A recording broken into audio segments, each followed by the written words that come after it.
Thankfully, we're joined now by John Keim. He's a sports writer at the Washington Examiner. He covers March Madness as well as the Redskins, but not a whole. Well, we will talk about the Redskins a little bit, but let's get to March Madness. Boy, oh boy, last night. Thanks a whole lot, John Keim. You're one of those experts, I bet, who said, "Oh, New Mexico, they're the sleeper team. They're going to make your bracket. They're going to make it to the Final Four. The Mountain West is so strong." For crying out loud, Harvard beat New Mexico last night? Well, I'll be honest. I had them losing in the next round to Arizona. So, I'm an Ohio State fan, so I didn't see New Mexico go into the Final Four because that means I would have had to have picked them against my alma mater. So, but and it's funny because I'm tired this morning because I had to stay up late watching that game because you couldn't turn it off. And Harvard shot very well. And every time when New Mexico would get closer, or even take the lead late, Harvard would always respond. And Tommy Amaker, a local kid, from Fairfax County, has done a terrific job at Harvard and has completely turned that program into something that I guess where like Princeton was 10, 15 years ago. So kudos to them, but they certainly messed up a lot of brackets. And yes, you're right. Many people are picking them to go to the Final Four. Well, it is great, and unfortunately, though, I mean, I work with some guys who are Harvard grads. They're insufferable enough already. Now, give them this. This is going to be ugly. But John Keim, I got to pull on a thread that you just gave me there. Let's talk about my awesome Michigan Wolverines last night, Buckeye. Trey Burke, probably the best player in the nation, had a lousy game, but they still had an amazing second half and just buried South Dakota State. Was that a real test for this team, who really have relied on Trey Burke all year? Well, you know what? I would say not necessarily. They're a very good team, and Trey obviously is the leader of that group, but they have some other really good players, and I think against a team like South Dakota State, they should be able to handle business. I mean, they are a talented team. And I think that's why they're a team that, for a while was in that number one area. So between Hardaway Jr., Robinson, McGarry, Stauskas, those guys are good players. So I think it just shows you, though, that, I think as a coach, if your star player is having an off night and you respond the way they did, that's obviously a very good sign for you, because you are going to have games where that guy is not going to be able to do something, and you have to be able to step up, and they certainly did. But they are a talented team. Did you hear Keim's voice quiver when he had to say that Michigan was a talented team? But Ohio State hates that. I didn't say they were the best team. I said they're talented. We can agree, though, can't we, that it's just a matter of time till they get knocked out, right? Oh! All right. Well, in my bracket, it is short. What is it about March Madness that drives all of this hysteria? I mean, basketball gets okay ratings, but during March, when these playoffs and it's all going, people are doing their brackets, the ratings just go through the roof. What is it that compels people to get so wound up about this particular event? That's a good question. I think there's a lot of great underdog stories that emerge from this tournament. I'm watching games yesterday, like Gonzaga and Southern, and if this game was played 3 weeks ago, I don't care about it, but because it's a one-and-done situation, there's drama, and there's the potential for games like, Southern almost beats Gonzaga or comes close. Yeah. Harvard winning that game last night. It's hard not to get caught up in that. And Cal upset UNLV. That was a legitimate upset as well. Correct. And so I think that aspect is fun.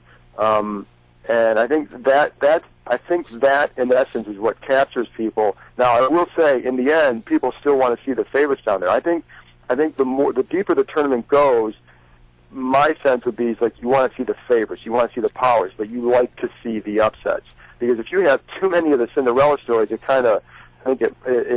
waters down the level of play. But to see some of these like last night, I think those are good. Those are fun, and I think that has to be part of what captures people. And I think like this year, there is certainly.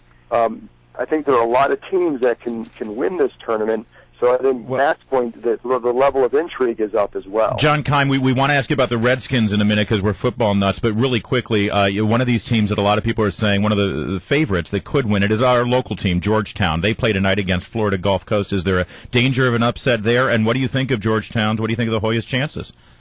Well, I think any Georgetown fan, until they get out of the first round, is going to feel uneasy because they've had a couple upsets in the tournament before, and they haven't gotten to the Sweet 16 since 2007.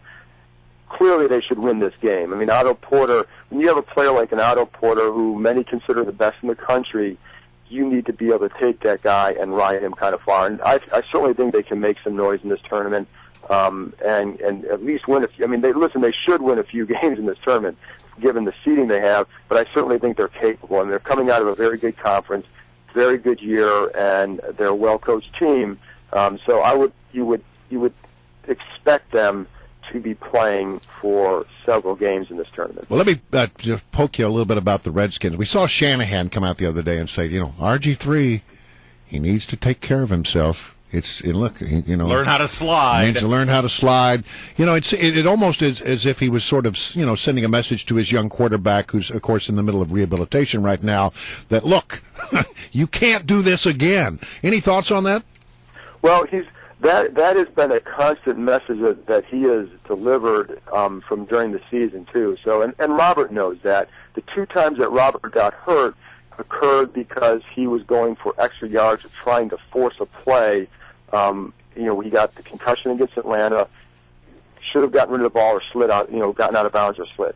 And the play against Baltimore, he made a choice to turn it upfield when he could have gone out of bounds or slid. And, I think so, yes, that is a definite message, and that is something they talked to Robert an awful lot about, and Robert knows that, and I think he would agree with what Mike says. I think the underlying point for that, too, with Mike, is that what he's also saying is that it's not the zone read option where they're asking him to run the ball that is getting him hurt. It's Robert's, attitude as a runner. Was he being a little defensive there? Well, yeah, when she's trying to get too much. And sometimes as a quarterback, you have to know that, okay, I might get those 5 extra yards, but what's the cost? And the quarterback has to, you've got to stay in the game. And if, the healthy Robert, maybe they beat Seattle and keep going. So I think that was a lot of the message, too, that Mike's saying. He's also telling people it's not the zone read option that's causing him to get hurt. It's the way he's running the ball in these scramble situations. Well, we are ready for football, definitely. But first, tonight, 6:50 p.m. up in Philly, the Georgetown Hoyas. And real fast, John Keim, who do you have going all the way? Well, I already told you my alma mater. I'm not picking against them. But I do think, the teams that I have in the finals, it would be Indiana and Ohio State. And I also like Michigan State to get to the Final Four. And for some reason, I picked Florida. I think partly because I didn't want Ohio State to play Kansas in the Final Four. Wow, that is Kansas would beat them. But so that I'm going with that. That's a Big Ten heavy Final Four. That's actually it is. And I listen, as a Big Ten fan, I hope that's what happens. I do like Louisville an awful lot because of their defense. And the funny thing is, after yesterday, VCU's defense, and I know they played a weak team in Akron because their star players out. Yeah. But VCU's defense is terrific, and that's why I like. Oh, and you've got them beating Michigan. Damn you! All right, John Keim, we got to roll. But thank you so much. Enjoy the.